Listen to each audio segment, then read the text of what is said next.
ఆనందం ఎక్కువ, అవమానం ఎక్కువ. అందుకనే ప్రతి అవమానం వెనకాల నీకేమొస్తుందంటే ఆనందం వస్తుంది అనమాట. అందుకనే అవమానాన్ని కూడా ఆయన ఏం చేశాడంటే నిర్లక్ష్య పెట్టాడు.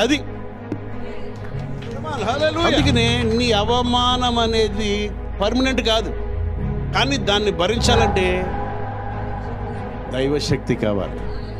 ఆ దైవశక్తి ఎక్కడి వస్తుందంటే విశ్వాసము ద్వారానే దైవశక్తి వస్తుంది. యేసు ప్రభుని పట్టుకుని అన్నాడు పేతురు, ఈయనెవరో నాకు తెలియదు అన్నాడు. అది మరి ఆయనకి ఏంటి అవమానం కదా. యేసు ప్రభుని ఎంతమంది అవమానం చేశారు, కానీ ఆయన ముందున్న ఏముంది ఆయనకి తండ్రి కుడి పార్శ్వన కూర్చుని ఏం చేస్తున్నాడంటే ఆనందిస్తున్నాడు. ఆనందిస్తున్నాడు. ఆయన పక్కన కూర్చున్నందుకు ఆనందం కాదు, ఈ రోజున ఆయన చర్చను చూస్తూ ఆనందిస్తున్నాడు. ప్రపంచంలో ఉన్న క్రైస్తవులందరూ చూస్తూ ఆనందిస్తున్నాడు. ప్రభుని నమ్ముకున్న బిడ్డలు చూస్తూ ఆనందిస్తున్నాడు అనమాట.